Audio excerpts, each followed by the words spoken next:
ඔයගොල්ලෝ දන්නවද මේ ඇන් කියන එකේ තේරුම? කිසිම තේරුමක් නැති අවස්ථාවක් එනවා සිංහලට ගත්තාම කිසිම තේරුමක් නැති අවස්ථාවක් එනවා. මෙන්න මේ අවස්ථාවලදී. ක්‍රියාපද දෙකක් සම්බන්ධ කරද්දී ඇන් කියන එක අපි භාවිතා කරනවා මෙන්න මෙහෙම. හරි. විතරම භාවිතා කරන වාක්‍ය රටාවක්. come see. come මෙතන see ක්‍රියාපද දෙකක් verbs දෙකක් come sit verbs දෙකක් ක්‍රියාපද දෙකක් දැන් මම මෙතෙන් and කියලා දානවා and come කියලා කියන්නේ එන්න sit see කියලා කියන්නේ බලන්න come and see කියලා කියපුවාම come and see කියලා කියන්නේ ඇවිල්ලා බලන්න ඇවිල්ලා බලන්න. එතකොට ඇන් කියන එකේ සහ කියලා තමයි ගොඩාක් දුරට තේරුම අපි ගන්නෙ. මෙතන එහෙම තේරුමක් ඇවිල්ලා නැහැ. ඒකයි මම කිව්වේ ඇන් කියලා එකේ කිසිම තේරුමක් එන්නේ නැති අවස්ථාවක් තියෙනවා කියලා. right. come and sit. ඇවිල්ලා sit කියන වාඩි වෙන්න.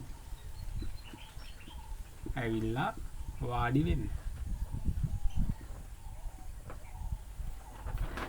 මේ පදේ එහෙමම තියෙනවා. මේ ක්‍රියාපදේ එහෙමම තියෙනවා. මෙතන වෙනස් කරනවා. තව එකක් බලන්න. go sleep go complain go යන්න sleep නිදා ගන්න go යන්න complain පැමිණිලි කරන්න. දැන් මම and කියන එක apply කරනවා. and go and sleep ගිහිල්ලා නිදා ගන්න. ගිහිල්ලා නිදා ගන්න. ගිහිල්ලා නිදා ගන්න. go and complain ගිහිල්ලා පැමිණිලි කරන්න. ගිහිල්ලා පැමිණිලි කරන්න. and කියන එකේ කිසිම තේරුමක් මේ අවස්ථාවේ එන්නේ නැහැ.